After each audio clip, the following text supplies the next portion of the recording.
Hello, everyone, and thank you for joining us for this evening's Randolph College Financial Aid Information Session.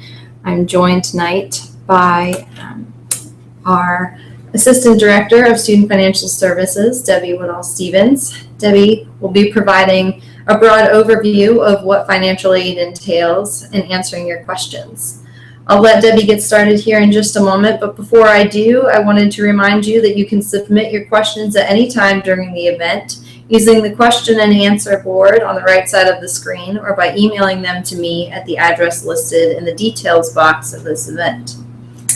We will be sure to answer them at the end of this event. Debbie, thank you for making this possible and for being here. Ready? Please feel free to get started. Okay, thank you, Lexi. I'm really happy to be with you tonight, and hope that we can demystify the financial aid process for a lot of our students and families. What we're going to talk about tonight will be what is financial aid? What do we mean when we say cost of attendance? You'll hear that term quite a bit when you're talking with financial aid folks. We'll also talk about the types of aid that students can be eligible for, applying for that aid. How do you get it? Where does it come from? The dependency status of students. We get a lot of questions about student dependency and whether they should be entering their parent information. The effects of outside aid. In other words, what happens to the financial aid package that a school presents to you if you happen to receive a scholarship from an outside source. Also, we'll talk a little bit about change in circumstances. We all know that life is not predictable and that things happen from time to time that will cause a change in ours or our family's financial picture. And so we'll talk about how we deal with those things. And then we'll talk a little bit about what's new and what comes next in the financial aid process. As you can see on the screen, these are the things that I just mentioned that we'll cover tonight. And at the very end, you'll get an opportunity to ask questions, as Lexi mentioned before. So first of all, I'm going to ask you guys the question, what is financial aid? Because I want us to all start off on the same page so that we all understand what we mean when we talk about financial aid. Financial aid is funds from lots of different sources that are provided to students and their families to help them with the cost of their post-secondary education, their college education. Financial aid bridges the gap between the cost of attendance, that term I just mentioned, and the expected family contribution. And we're going to talk about those two terms in a little bit more detail as we go through the presentation. But financial aid just helps to bridge that gap that will exist more than likely between what it costs to go to a school and what your family can be expected to contribute. Cost of attendance, as I mentioned, when you think of the cost of attending a college, you certainly think about tuition. If you're planning to be a residential student, you also think about room and board. But lots of other things go into making the cost of attendance. In other words, when we're looking at cost of attendance, we're talking about not just tuition, room and board, but also the associated fees that come along with a student's attending college. We talk about the cost of books. We include a component for students' travel expenses to and from college, perhaps going home on breaks, spring break, Thanksgiving break, Christmas break. We take those into account. We also take into account quite a bit of personal expense. The student will incur some personal expense while they're away at college. Even such things as clothes and personal care items, toiletries and things like that, those go into the cost of attendance as well. So we want students and families to understand what it is that we mean when we talk about the total cost of attendance. And then the second term that I mentioned before, expected family contribution, we typically shorten that and call it the EFC. This is the amount that a family can be expected to contribute to a student's education. Now, how do you determine EFC? That is determined when students and families file what's called the FAFSA, which stands for Free Application for Federal Student Aid. The federal government actually has guidelines in place when a student files a FAFSA that determines what that family's EFC is going to be. So there are federal computations going on behind the scenes that determine EFC. There are two components to the EFC, and one is considered a parent contribution and the other is the student contribution. And what the FAFSA looks at, of course, is income information, how much do you pay in taxes, and asset information in determining both the parent and the student EFC. Now, the EFC, no matter what school you list on the FAFSA or what school that your student is looking at, the EFC is going to be the same whether you're looking at the University of Richmond or which is a rather costly place to attend, which has a very high cost of attendance, or if you're looking at a local community college, which of course would have a much lower cost of attendance. So what we try to impart to families about the EFC is that it is not so much a dollar amount that we're looking for you to spend, but rather it is more an indicator of what that family's level of financial need is. And schools use this in various ways to help determine what eligibility a student might have for certain types of aid.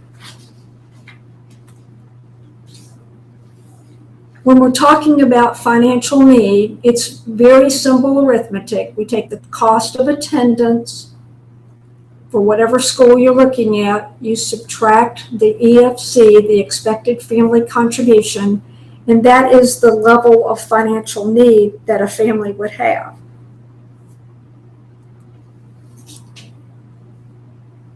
Financial aid comes from a lot of different sources, and of course, we're all familiar with federal financial aid, which can include some things like Pell Grants and student loans and that sort of thing. Also, state governments can contribute as well. For instance, in Virginia, students from Virginia who attend a private college in Virginia are eligible for what's called the VTAG, which stands for Virginia Tuition Assistance Grant, which is a state grant based on a student residing in Virginia and attending a private college. Financial aid also comes from the college or university that your student is looking at in terms of scholarships and grant aid that a college would award to a student. Financial aid can come from parent savings or other contributions that parents or family members can make. And this would be, a savings plan or a state education savings plan that you may have started when your child was very young, and also from private sources.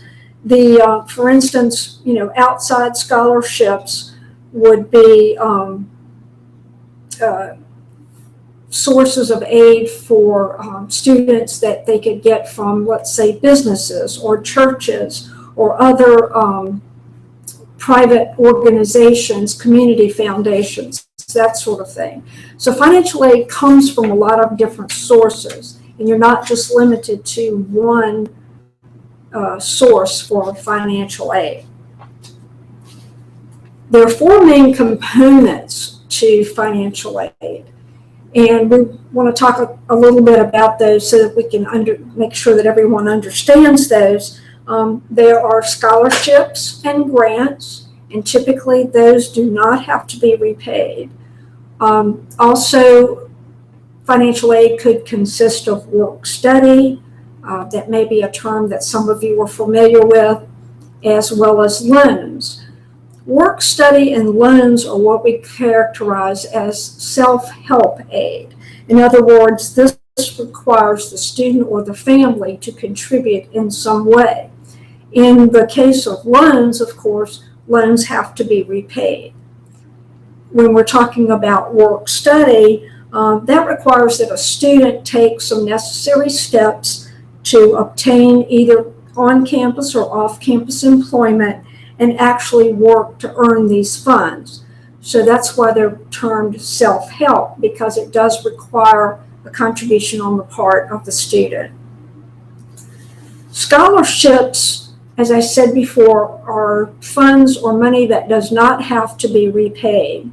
And they're usually based on, let's say, merit or a skill or some type of unique characteristic that a student may have.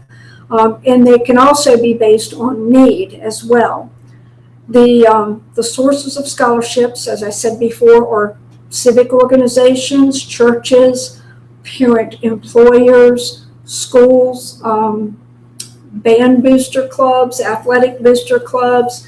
Those types of things can consist of or can award scholarships. There are lots of online websites that you can go to search for scholarships, one of which I would recommend is fastweb.com. The great thing about FastWeb is that you can craft your search to meet your characteristics. Let's say you are a student who lives in Tennessee and you are interested in music and your parent or grandparent was an Army veteran. Those are ways that you can tailor scholarship searches to suit your individual characteristics. The one thing I would caution you about, there are lots of scholarship scams out there. The website that we provided on the slide will show you how to protect against scams, but basically I can tell you that if a website or whatever organization that you're looking at requires you to pay money, let's say, pay us $100 and we'll guarantee you get a $3,000 scholarship. Well, that is certainly a scam, and I would never recommend that anybody go to or take advantage of those types of opportunities, because in turn they will take advantage of you. They will take your money and you won't get that scholarship.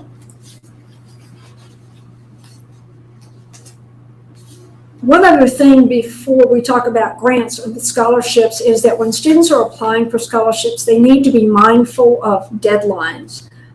Scholarships can have varying deadlines, and they, if you want to qualify for a scholarship, you really should make sure that you're aware of what the scholarship deadlines are for the ones that you're looking at, and get your scholarship application in before those deadlines.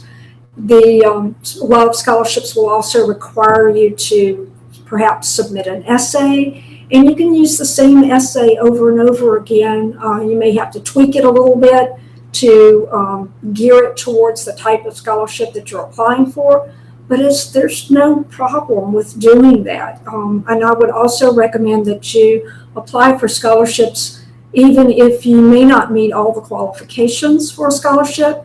The advantage to doing that is that perhaps not a lot of people will have applied for that particular scholarship, and you may be boosting yourself closer to the top of the list for consideration for getting that type of scholarship that may go unawarded if no one applies for it.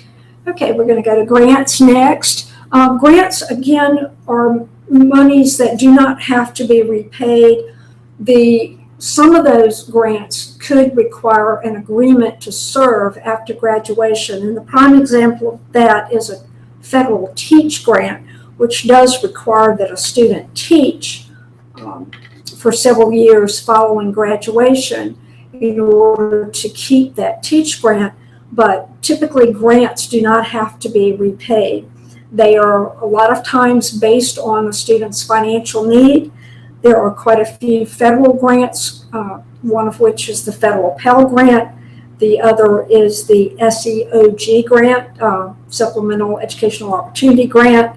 As I mentioned, the TEACH grant is another federal grant. And of course, there are state grants as well. One that's commonly called VGAP, the Virginia Guaranteed Assistance Program.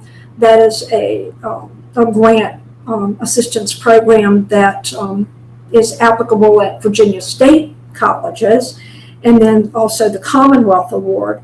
And then, as I mentioned earlier in the presentation, the Virginia Tuition Assistance Grant is the one that's geared towards Virginia students who attend a private college in Virginia, like Randolph College. And now on to the self-help aid. Work study allows students to earn money to pay for their college costs. We at Randolph allow students to either keep their earnings and they can use them for those personal expenses we talked about before, or they can apply their work study earnings towards their student account to help lower the cost of their education. Both on and off-campus jobs can be available. Many of our students work on-campus jobs, for instance, in offices, labs, athletic facilities, dining services, and so on. But some of our students do work off-campus jobs in areas typically that are nonprofit organizations, for instance, the YMCA, or we also have students who work for the Crisis Intervention Center, and those types of things are typical off-campus jobs. They do require that a student, be able to travel to that particular job location. So those jobs are primarily limited to students who do have their own cars. Again, you can, if you have a work-study job at whatever school, you can receive a paycheck. You can have your earnings credited to your account. Some schools will offer what's called non-monetary compensation. For instance, room and board might be waived as a part of your doing a work-study program, particularly for what's called RAs, or resident assistants. Not all colleges participate in work-study programs, but certainly they are very widespread. Loans is sort of the elephant in the room that nobody wants to acknowledge, but it is money that is borrowed to finance education costs, and it does have to be repaid at some point. There are loans for students, and there are loans for parents. Typically, a student will begin to repay his or her loans after graduating, or if you drop below what's called half-time enrollment. At many schools, that could be below 6 credit hours per semester. So that's something to keep in mind about repayment. Parents, their loans, if a loan is in the parent's name, typically it'll start coming due within about 60 days after the loan is first applied to the student's account, or parents, many cases, can elect to defer or put off repayment of the student loan until after the student is no longer enrolled. Repayment terms and options vary for both students and parents. One of the great things that we're happy to talk to students about when it comes time to do repayment is that there are lots of income-based repayment options. So for students who typically graduate from college and take on a job in what may not be the best paying field around, then there are repayment options that are geared towards what a student is actually making, which is really more accurately reflective of what a student's financial picture might be after he or she graduates. Also, we're going to talk a little bit about different types of federal loan programs. The federal direct student loan, there are two varieties of student loan, one of which is called subsidized, and that has currently a 4.66 fixed interest rate, and the no interest is charged to this loan while the student is in school. The federal government's actually picking up the tab for the subsidized loan while a student is in school. The subsidized loan is also a need-based loan. So for students who have demonstrated financial need, if you'll remember back to that slide with the formula that showed cost of attendance minus EFC equals financial need, for students who still have demonstrated financial need, they can be awarded a subsidized loan. The unsubsidized loan also has the same interest rate currently, 4.66%. Interest does accrue on this loan while the student is in school, but it does not require that students make repayment of that loan or repayment on the interest while they're in school. It is not a need-based loan, so for students who have zero financial need, who are very fortunate and whose parents have substantial income, they would not have financial need, but they can still qualify for an unsubsidized loan. And then the last type of federal loan program is the Federal Parent Plus loan. That has a 7.21% interest rate. It requires, of course, one parent borrower. It has to be either a biological or adoptive parent. Foster parents cannot apply, grandparents cannot apply, other family members cannot apply, but parents only can access that type of loan. They do run a credit check, so it does require a fairly good credit history.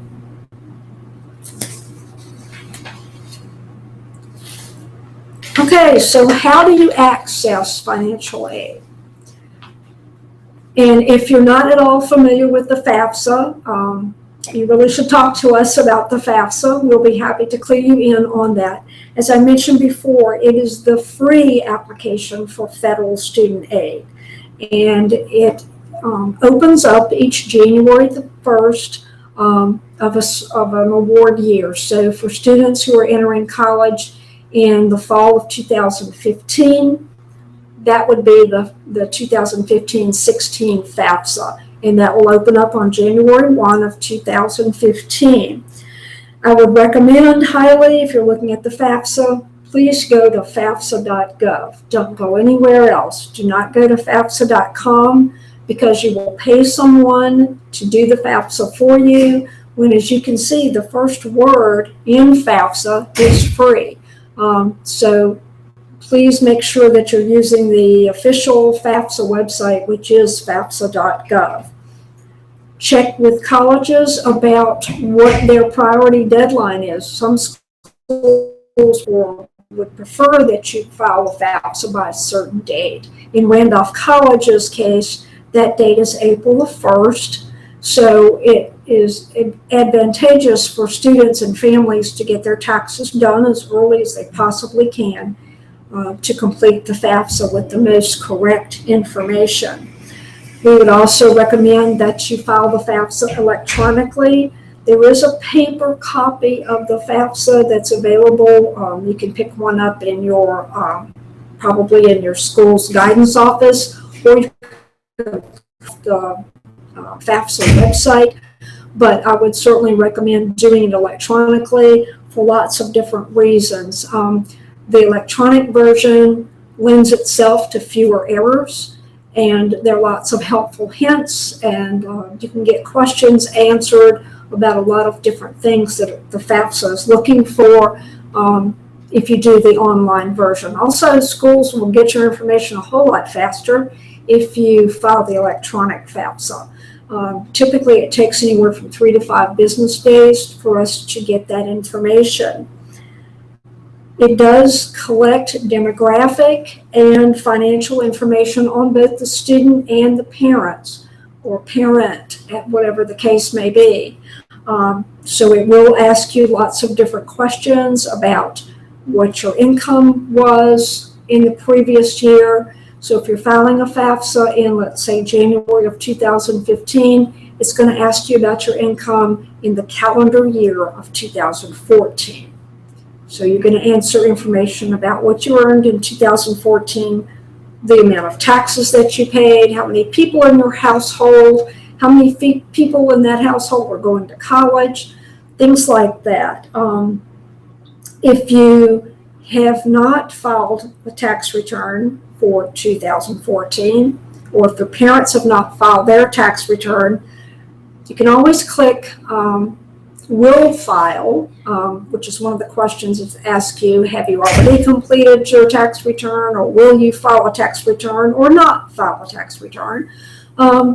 But you can also answer will file and provide estimated income and tax information, but you'll need to go back and update that information once taxes have been filed. It can be a myth that you can't file the FAFSA until you've gotten your taxes done, and that's not necessarily the case. You can always use, as I said, estimated income and tax information, or you can go back to the prior year and use that income information, and then once you get taxes done, go back in and update it. The information that's entered into the FAFSA is used to calculate that expected family contribution.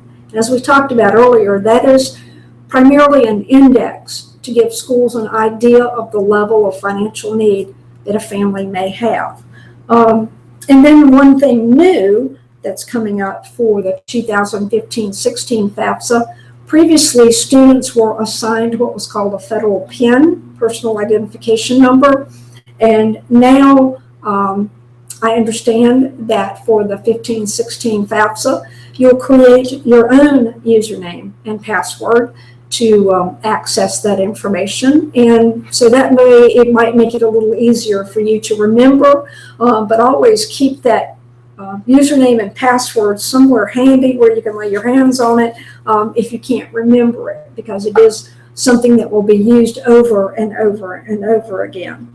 The FAFSA is both available in both English and Spanish, and it is something that students and families typically will have questions about, and we're always happy to answer questions, even for students that plan to attend another college. I've met with families before that have asked me for help in filing the FAFSA, but the student may not even be attending Randolph College. But it's a service that we're happy to provide, and always willing to answer those questions.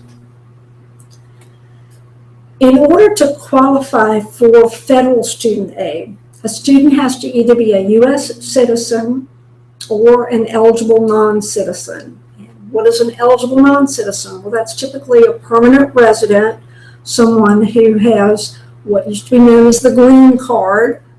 It's their 551 form, and they are eligible for federal financial aid. A student, if he's a male, needs to register with Selective Service to qualify for federal student aid as well. They have to have a valid Social Security number, and they either need a high school diploma, a GED, or some type of homeschooling credential where they can document that they have completed their high school courses. And they are either enrolled or have been accepted into a degree-seeking program or a certificate program, the one that's eligible for federal financial aid. If a student has criminal convictions, and we see this sometimes with drug convictions, it may limit a student's eligibility for federal financial aid. It depends on the type of conviction that a student may have been convicted of, or also the type of institution.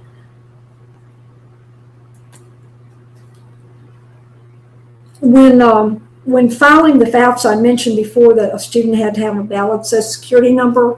When you're filing the FAFSA, you need to enter If you're the student, you need to enter your name exactly as it appears on your Social Security card. So if, for instance, your name is Franklin Jones, but you go by Frankie, but on your Social Security card it says Franklin Lee Jones, then you will need to enter that as your legal name in order for the FAFSA to be able to pull information not only from the Social Security Administration, but the Department of Homeland Security and Selective Service if you're a male. For students, we get lots of questions about dependency. How am I a dependent student or an independent student? And the FAFSA will ask you about 10 or 12 questions that will help in determining your dependency status. It will ask you whether you're 24 years old or older, whether you're married, whether you're enrolling in a master's or doctorate program, something other than an undergraduate program, whether you've had military service, either you're active duty or a veteran, whether you can have children that you care for and provide their support or other dependents. It will also ask you whether you are or have been in foster care, what if your parents are deceased, are you a dependent or ward of the court in the state in which you live? Have you become emancipated minor? Or if you're in legal guardianship. Also, it asks a student to reveal whether they're homeless or at risk for homelessness or have been at risk for homelessness at any time. If a student cannot answer yes to any of these questions, then he or she is considered a dependent student. Even if that student, for instance, say is age 18, they've been living on their own, apart from their parents, for the last 6 months or a year. And that student will come to me sometimes and say, I'm an independent student. And I'm like, well, are you 24 or older? No. Or do you have children? No. Are you married? No. Well, in that case, in terms of federal financial aid, you are still considered a dependent student. Maybe in the student's own mind, he or she is independent, but in terms of federal financial aid, the requirements are pretty well laid out here as to what qualifies a student to be considered as an independent student.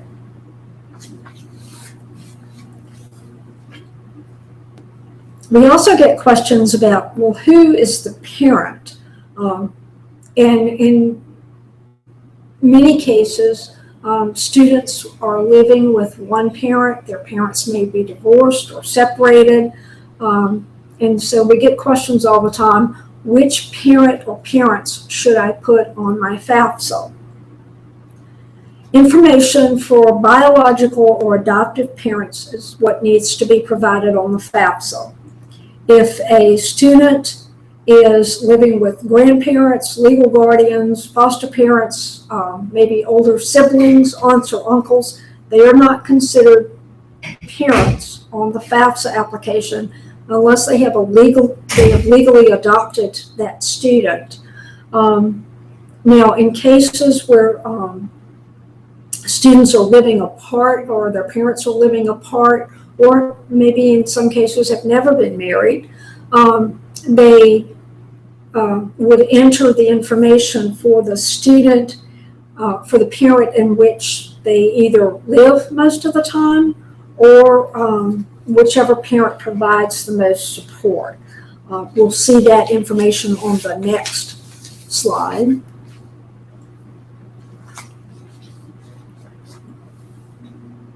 So we get, like as I said, we get questions about this all the time. If a student says, I lived 6 months with my mother, 6 months with my father, then our question is going to be, who provided the most financial support? And the things that we're looking for is who paid for the cost of the student's health insurance, or their car insurance, who's making the car payment for the student, who's providing housing and food and other student expenses. So those are the typically, if the student can answer, well, it's my father more than my mother, then in that case, a student would enter their father's information, both his name and social security number, birth date, and income information on the FAFSA rather than the mother. If in doubt, you should always check with the school that you're applying to, and we can help you make those determinations. Once a student has filed the FAFSA, it's possible that the FAFSA is selected for a process called verification. And typically each year, the federal government selects about a third of all FAFSA applications for the verification process. And what that means is that financial aid officers are required to verify certain things that you've reported on the FAFSA. And those data elements can change from year to year, but typically what we're looking for is the size of the household, how many students are in college, what income is reported for students, what income is reported for parents. And so we are allowed to request any and all types of documents that we need in order to verify those particular data elements. They could include what's called tax return transcripts, which is something vastly different from a tax return form, and any type of other financial data that we need in order to verify the type of things that the federal government has asked us to do on that particular FAFSA application. In the case of first-year students who are coming into college for the first time, we will go ahead and award federal financial aid for students who have been selected for verification, but we cannot disperse that aid. In other words, we can't apply it to a student's account until the FAFSA verification process has been completed. And we will, in our case, in Randolph's case, we definitely notify students and families of all the documents that are needed in order to be able to complete verification. So if that happens, we will be in contact with any of those students that are affected by the verification process. One thing I would recommend on the FAFSA, for families that have already filed their income tax return and that the IRS has processed that return, I would recommend using on the FAFSA what's called the data retrieval tool. And what that tool does is it will go out from the FAFSA website, that FAFSA.gov, it will go over to the IRS.gov website, retrieve the parent's financial information on the tax return, as well as the students if they happen to have filed a tax return, and it will bring that information back over into the FAFSA and populate the income and tax information for you. So all you have to do is just submit the FAFSA at that point once the data retrieval tool has successfully imported the IRS information. So it makes the process a whole lot easier, and it cuts down on the number of documents that we would have to request from a family in order to complete verification. I spoke about outside scholarships earlier. It is incumbent upon the student to notify his or her schools of all outside scholarships that they receive. The reason for that is that when we talked about cost of attendance before, that's sort of a number that you're going to bump up against when it comes to your complete financial aid award.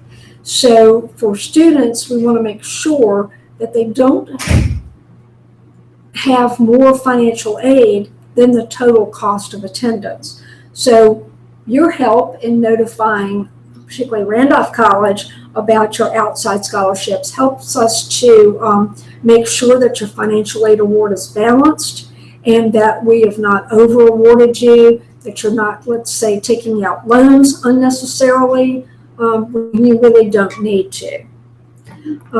Outside scholarships could result in a change to need-based aid, again, if the outside scholarship causes you to exceed that cost of attendance.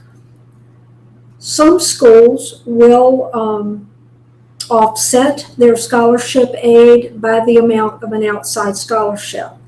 I would recommend checking with the financial aid office at whatever school you're looking at to verify whether this is so. In Randolph's case, we do not reduce the scholarship and grant aid that we give to a student to offset the cost of a scholarship. So let's say we were awarding a student $20,000 in a scholarship from Randolph College. If a student received an outside scholarship from their local church, we wouldn't change our scholarship amount to be $19,000 to offset that $1,000 scholarship that a student may have received. So we'll just stack it on top, and you can use that scholarship however you see fit, but it will, be applied to your cost of attendance here at Randolph College.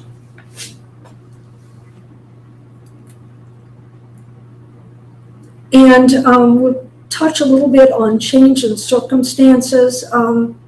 Sometimes when you file the FAFSA, it's not always the most accurate picture of what's going on in your family's financial circumstances. For instance, things could change from the time you file the FAFSA until the time we put together your financial aid award, and sometimes even after that. Parents lose jobs all the time.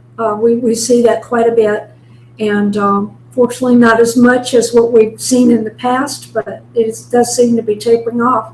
But that is a recognizable change in circumstance that a family is going through, and we want to try to make as much as we possibly can in order for them to maximize the amount of financial aid that they're eligible for. Could also be, unfortunately, a death of a parent. We have seen that occur. A parent could become divorced or separated after they file the FAFSA, so that household income may not look like what it showed on the FAFSA. It may just be reflective of really now one parent versus two. There could be some unusually high medical expenses that a family could incur, and that information is not captured on the FAFSA either. So using what's called professional judgment, federal financial aid allows financial aid officers to use what's called professional judgment. And that means that we can perhaps, not always, adjust certain data on the FAFSA to make a student more eligible. But of course, we're going to ask for documentation. Because we have to back up everything we do. We are audited by the federal government each year, and so we have to prove that the changes that we made are valid and reasonable. And we will ask for documentation to make a change like that, but we can never guarantee that a student will get additional financial aid. But certainly, if you don't ask us or talk to us about a change in circumstances, we may not necessarily know, and I can guarantee that you won't get any change in financial aid unless you do bring this to our attention.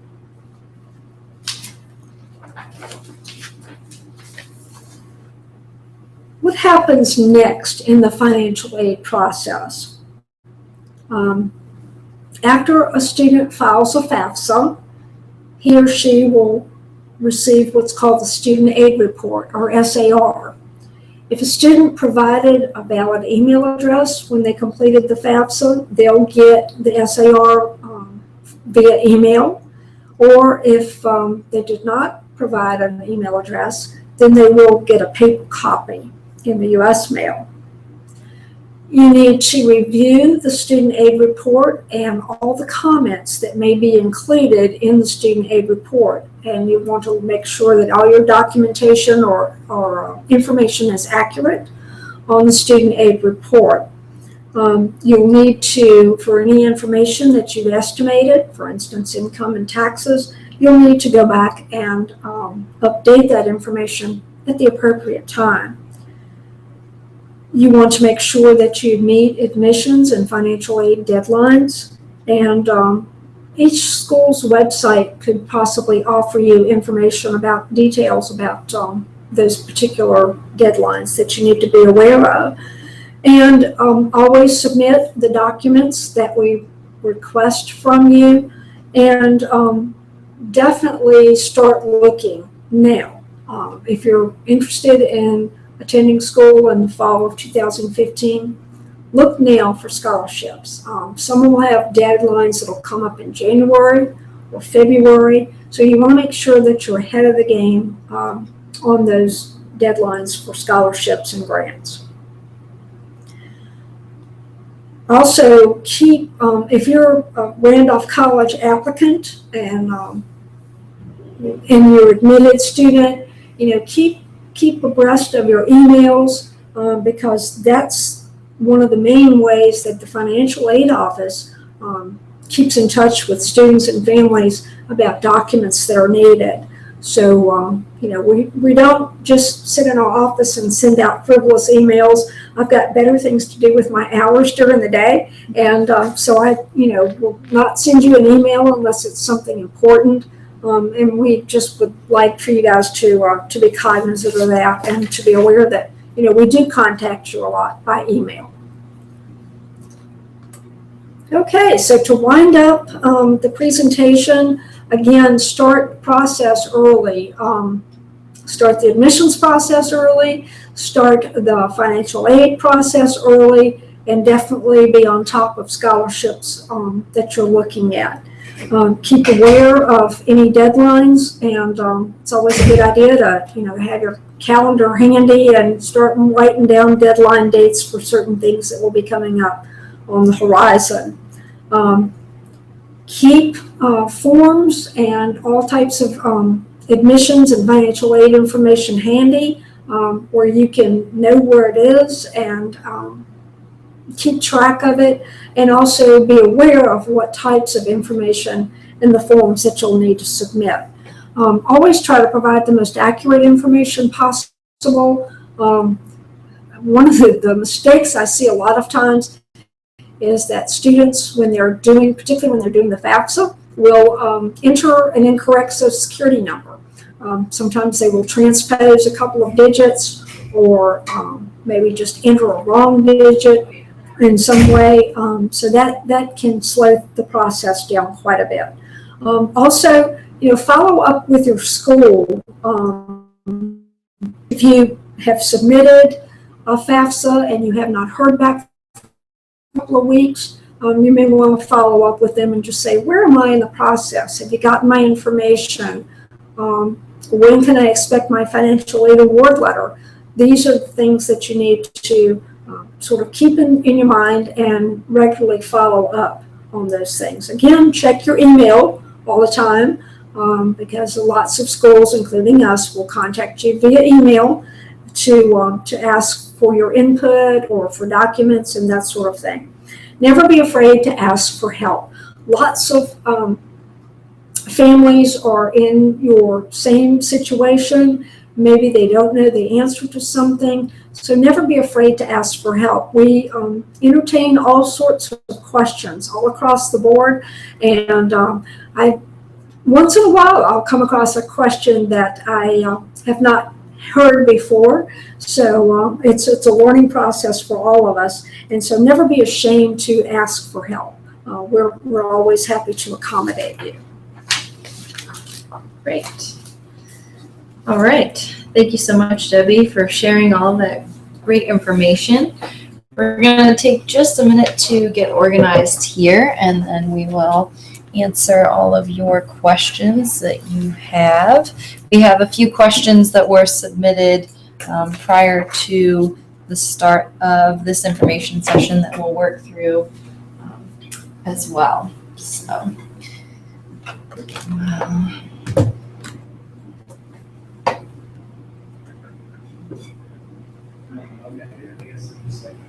All right.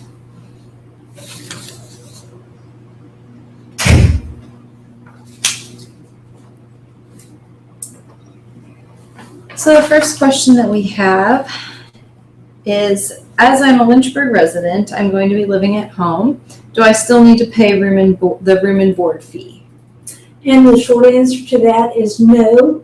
If you're a commuter student, either you live in the city of Lynchburg or one of the surrounding areas, and you decide to be what's called a day student, you do not have to pay for room and board. Great. Our next student wants to know what GPA is required at Randolph to retain the scholarship at the original amount. The answer to that would be usually we require at least a 2.0, that a student maintain a 2.0 GPA in order to keep their scholarship. Also, this lets us know that a student is making what's called satisfactory academic progress. And so that student would need to demonstrate that he or she was making satisfactory academic progress in order to retain their scholarship. Great. Our next student would like you to explain the LEAP grant. Okay, LEAP is an acronym, just like lots of other things in financial aid.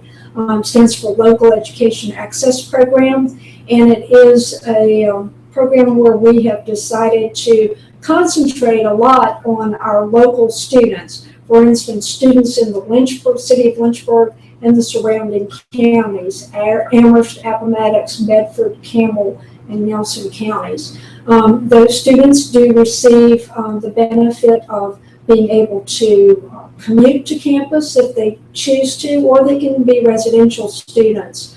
But for those students, the LEAP program will afford them the net tuition cost of $10,000 at Randolph College. Great. The next question is fall of 2015 cost estimation just for August through December, or is it for the entire year? Well, when we send out a financial aid award, or the things that you see on our website, if you happen to visit the randolphcollege.edu website, we express all of those figures in terms of annual costs. So for a typical undergraduate student, that consists of the fall semester as well as the spring semester. So it is an annual figure. Great. Our next student says, if I don't feel that a college offers enough, should I call and ask about it? Do you have those discussions with parents? We do have that discussion.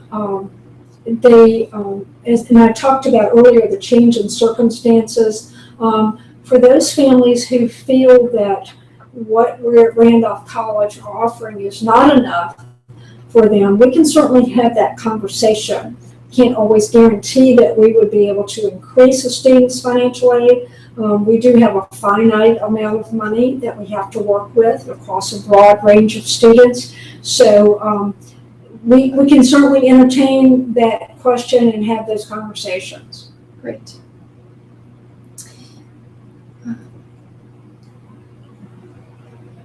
The next question is, can I transfer my current CVCC dual enrollment credits?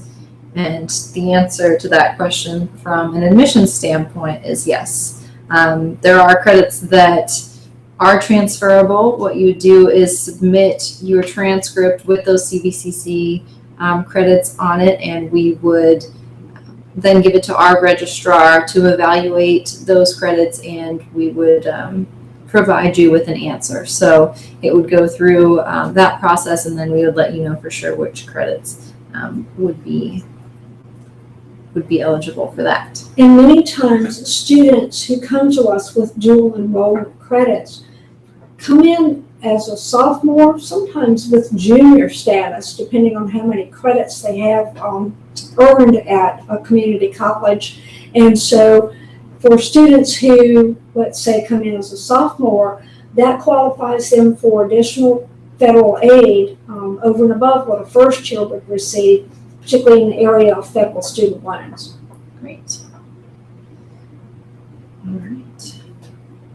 And our final question for the evening is, does your scholarship amount from Randolph decrease if you receive scholarships from other resources? Yeah, and we did answer that question earlier. We do not offset or decrease the scholarship aid from Randolph College by the amount of an outside scholarship award. Great. All right, well, that seems that we are just about wrapping up on the questions here for this evening. Of course, if you do have any questions in the future, you can always email me at the address listed in the details portion of this event box. And I will, if they need to be sent directly to Debbie, I'll be happy to connect you with her. And we will be happy to answer your questions at any time. So again, thank you for joining us, and please let us know if you have any questions. Otherwise, Debbie, thank you so much for making this possible. Thank you. Enjoyed talking with everyone. All right. Have a good night.